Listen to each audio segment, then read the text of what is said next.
आयोजन यहाँ पे मीटिंग हुई है एफएसएल के अंदर, वो एक खास मुहिम के बारे में है। वो है हमारा पैकेजिंग मटेरियल। जहाँ भी सीन ऑफ क्राइम पे एफएसएल की टीम जाती है और वो जो एग्जिबिट्स हैं, जो चीज़ें कनेक्टेड एविडेंस है केस के साथ, उसको कलेक्ट करते हैं। तो उसको कलेक्ट करने के लिए पहले पुराने तरीके से जो डिब्बे और कंटेनर्स और दूसरे एनवलप्स, उनका इस्तेमाल किया जाता था और उसको वैक्स का इस्तेमाल करके उसको सीलिंग की जाती थी। तो इस पे हमने पिछले लगभग 1 साल से हमारे जो साइंटिस्ट हैं उन्होंने काम किया और एक न्यू सेट ऑफ कंटेनर्स और उन्होंने जो पैकेजिंग मटेरियल है वो उन्होंने डेवलप किया है। और इसके बाद जितने भी हमारी मोबाइल फोरेंसिक साइंस यूनिट्स हैं, उनकी जो टीमें हैं सीन ऑफ क्राइम पे जाती हैं, कोई भी एविडेंस जो सीन ऑफ क्राइम से वो कलेक्ट करेंगी, वो इन नए कंटेनर्स के अंदर नए पैकेजिंग मटेरियल में ही उसको पैक किया जाएगा। इसमें वैक्स से जो सीलिंग करने की आवश्यकता थी वो नहीं रहेगी और मॉडर्न तरीके से इसको पैकेजिंग इसमें की जाएगी, जिससे अगर वो बीच में कोई टेम्परिंग होती है किसी किस्म की, कोई खोलने का प्रयास करता है, तो वो चीज़ स्पष्ट रूप से सामने आ जाएगी, क्रिएट हुई है। और करीब करीब 70% जो स्ट्रेंथ है हमारी मैन पावर की वो बढ़ी है। साथ ही जो हमारी मैन पावर जो पोस्टेड स्ट्रेंथ थी उसमें भी डबल से भी ज़्यादा वृद्धि हुई है, 105% वृद्धि हुई है।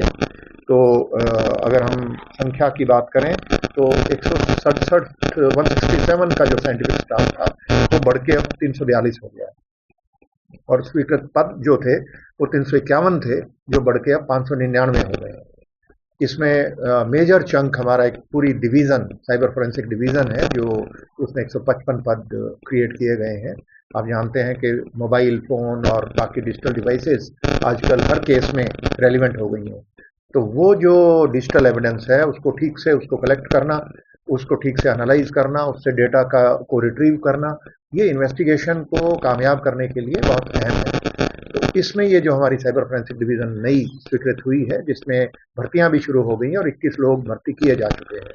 तो इसमें 155 पद जब पूरे भर जाएंगे तो लगभग सभी जिलों में हमारे साइबर फोरेंसिक के एक्सपर्ट्स वहाँ पे होंगे और उससे हमारी इन्वेस्टिगेशन बेहतर हो पाएगी। इसी तरीके से हमारी टॉक्सिकोलॉजी और सीरोलॉजी और बाकी जो हमारी डिवीज़न हैं उन सब में, डीएनए में और उन सब में बहुत अहम एडिशंस हुई हैं, चाहे वो मैन पावर के रूप में हुई हो या इक्विपमेंट के रूप में हुई हो।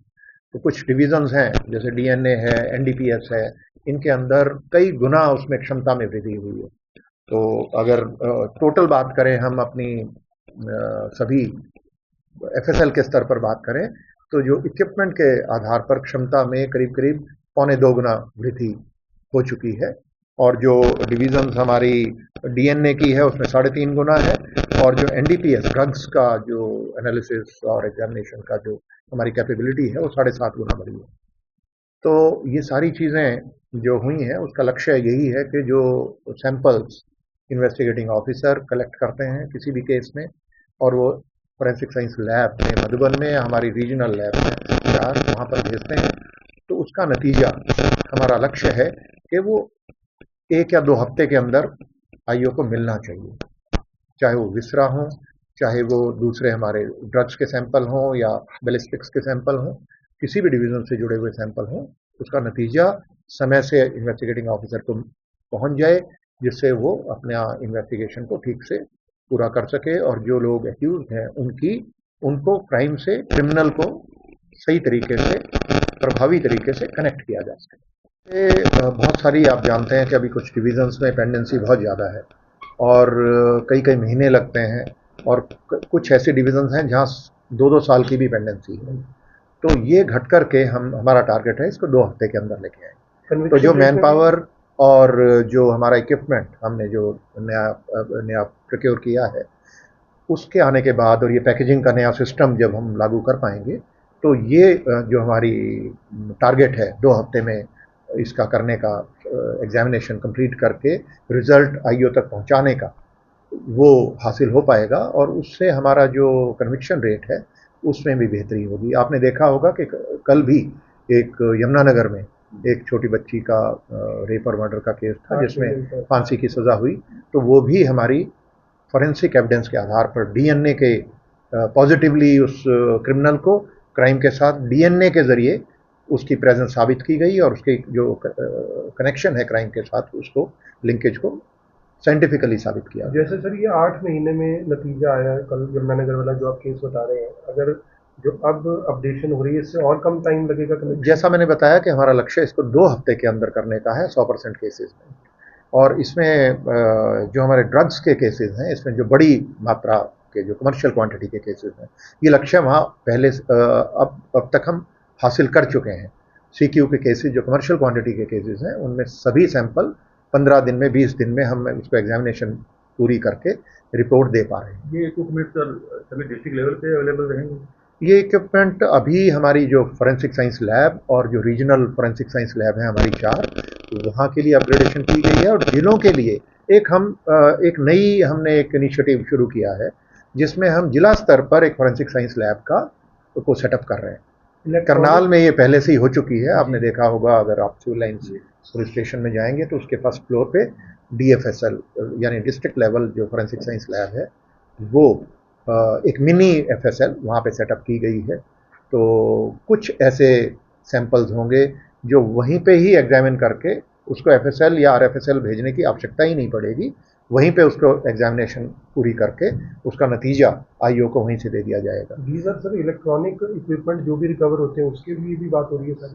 ये ज़्यादातर सारे इक्विपमेंट जो लेटेस्ट टेक्नोलॉजी है उस डिवीज़न से संबंधित उसी के मुताबिक जो हमारी BPRND के और जो डायरेक्टरेट ऑफ फोरेंसिक साइंस है MHA में उनके जो स्पेसिफिकेशंस हैं उन्हीं के मुताबिक लिए गए हैं और लेटेस्ट। ये जो सैंपल है आप इनको अगर क्रॉस करना चाहें तो आप अदर लैब आपके कहाँ पे?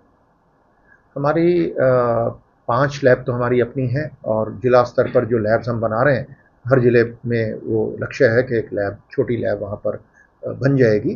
तो उसके बाद हमारा एक पूरा नेटवर्क होगा लैब्स का, करीब जो 22 ज़िले हैं तो 22 ज़िले और ये 5 27 लैब हो जाएंगी, तो जो अपने आप में एक बहुत बड़ी उपलब्धि है।